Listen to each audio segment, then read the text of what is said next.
Good morning. විජිත අංකල්ගේ ආතල් එක ඉංග්‍රීසි බැරි කමම නේ. පොඩි ළමෙක් වගේ හැසිරි. දැන් උඹලා බලයේ අවුරුදු 1කමාරක්. හරිද? මේ වීඩියෝ එක මං හිතන්නේ මං දැන් 3 පාරක් කරා. ලංකාවේ මිනිස්සු විදියට උඹලගෙන් ආයාචනා කරන්නේ. හරිද? මේ ඉන්ටර්නැෂනල් ලෙවල් වලට ගිහිලා මෙහෙම කිච කරන්න එපා බං අපිව. හරි දැන් ලංකාව මචං දන්නවා උඹලා සෙට් එකට වැඩ බෑ කියලා. පොඩ්ඩක් පැත්තකට වෙලා ඔක හංගාගෙන හරි ඉඳපන්. මොකද්ද මේ තියෙන හීනමාන? සමහර කට්ටිය කියනවා හීනමාන නෙවෙයි ඒක අදිමානසිකත්වය කියලා. නෑ මචං මේක හීනමානේ. මේක සිම්ප්ටම් එකක්. ඒකයි මම මේක ගැන පුන කතා කරන්නේ. නැත්තම් මේවා ගැන කතා කරන්න මට කිසිම අවශ්‍යතාවයක් නෑ. ගවර්න්මන්ට් එකෙන් පෙන්නන්නේ යකෝ මේ අපේ විදේශ අමාත්‍ය NPP ගේ টොප් බ්‍රාස් එකේ මේ වෙලාවේ ගත්තම හොඳ පළ තියෙන කතාවක් කරගන්න පුළුවන් වැඩක් කරලා කරන්න පුළුවන් මිනිස්සුෙකුට කවුද ඉන්නේ අනුරාධපුරේ අනුර විතරද මේ ගවර්න්මන්ට් මසං Tamanට පුළුවන් දේ මොකද්ද Tamanට බැරි දේ මොකද්ද කියලාවත් තේරුම් ගන්න බැරි උන්ට වැඩ බෑ කියනවා ඇරෙන්න වෙන මොකද්ද කියන්නේ උඹලට එච්චර සරල දෙයක් Taman විදේශ අමාත්‍ය කෙනෙක් වුණාට පස්සේ එච්චර සරල දෙයක් තේරෙන්නේ නැත්නම් උඹලට කොහොමද වැඩ බෑනේ මචං විදේශ අමාත්‍ය විදිහට වා කරපු එක වැඩක් කියන්න බලන්න ඔයගොල්ලන්ගේ පොරොන්දු පත්‍රිකාවෙන් හරියට ඉවර කරපු වැඩක් එකක් කියන්න බලන්න මට ක්‍රියාවට නංගපු ඉවර කරපු වැඩක් කියන්න බලන්න දකුණු වෙන ප්‍රශ්න වලට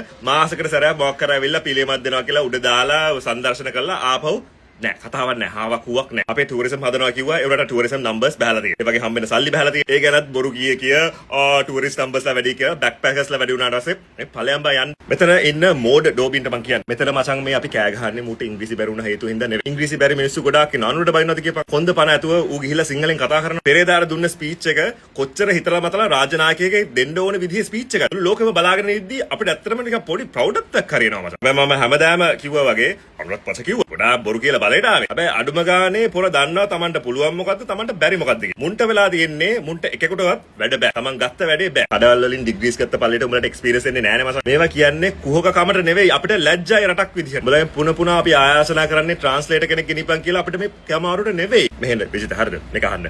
ඔයා ලංකාවේ මිනිස්සුන්ට ජෝක් එකක් වෙලා ඉවරයි. ඔයා විහිං කරගත්තේ. ඔයා මේ කදිරගාමර්ගේ සපත්තු ඇලවිච්ච චුයින් ගම් ලෙවල් එකකටවත් වටින්නේ නෑ කියලා දැන් අපේ මිනිස්සුන්ට තේරෙනවා. කමක් නෑ මචං දැන් අපි ඒක ඇක්සෙප්ට් කරලා ඉවරයි. ඇක්සෙප්ට් කියන්නේ මචං පිළිගන්නවා කියන එක. තේරුණාද? yes no ඔයා දැන් මේක ඩයල් ඩවුන් කරලා පොඩ්ඩක් හැංගිලා ඉන්න. ඔයාට ඔය කරගන්න පුළුවන් දේවල් ටික අවුරුදු 3මාර තුල මම මේ ඔක්කොටම කියන්නේ MP ගාවන්ට් එක. වැඩ බැරි උන්නේ ඉන්නේ මසන් අතර. උන් හිතා ගන්නවා මට වැඩ පුළුවන්.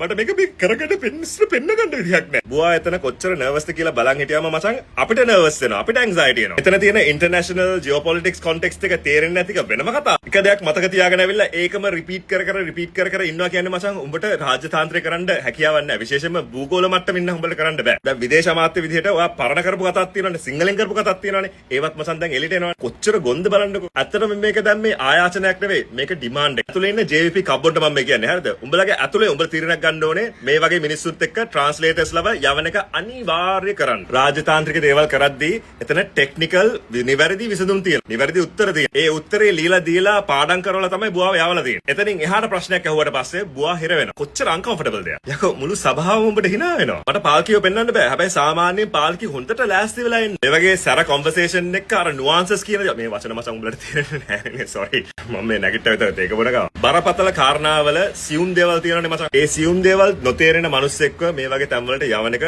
නුසුදුසුයි NPP ගවර්න්මන්ට් එකෙන් කරේ ඒ වගේ නුසුදුසු මිනිස්සෙක්ව මෙතනටත් දාපු උඹලා ගවර්න්මන්ට් එකේ ඉන්න අතිශය බහුතරයක් නුසුදුසු මිනිස්සු මට දැන් පේන විදිහට නම් මසන් අනුරයි ප්‍රසන්නයි කීප දෙනෙකුයි අරෙන්න උඹලා ඔක්කොම එළියට ගියත් ඔය ඔක්කොම 169ම ගියත් කිසි වෙනසක් නැහැ it's the same ඉංග්‍රීසියෙන් කියන්නේ it's the same difference කියලා. ඒ කියන්නේ වෙනස එකමයි. දිරවන්න බැරි මිනිස්සෙක් වුණාට මචං අලි සබ්‍රිත් මේිට වැඩිය නම් හොඳයි. අනුර මෙහෙන්ද වෙන කවුරුවත්ම නැද්ද මචං ඔක කියස්. නැත්තම් ඔයා ටිල්වින්ට යට වෙලාද මේ වැඩේ කරන්නේ? ඇත්ත කියන්නේ. එහෙම නේද? ඔයාට මේක තවදුරටත් ඔය අවුරුදු 3මාර කරගෙන යන්න ඕන මේ එන කාලවකවානුවත් එක්ක මේ එන කේස් එක ඔයාලට මේකේ පොඩි ක්ලීන් අප් එකක් දෙන්න ඕන කියලා හිතන්නේ නැද්ද? මෝඩ මිනිස්සු ළඟ තියාගත්තම වටේ තියාගත්තම තමනුත් මෝඩෙක් විදිහට පේන්නේ. NPP ගවර්න්මන්ට් එක දැන් පේන්නේ මෝඩ ගවර්න්මන්ට් එකක් විදිහට. ඉලොක් කළා ඉවරයි.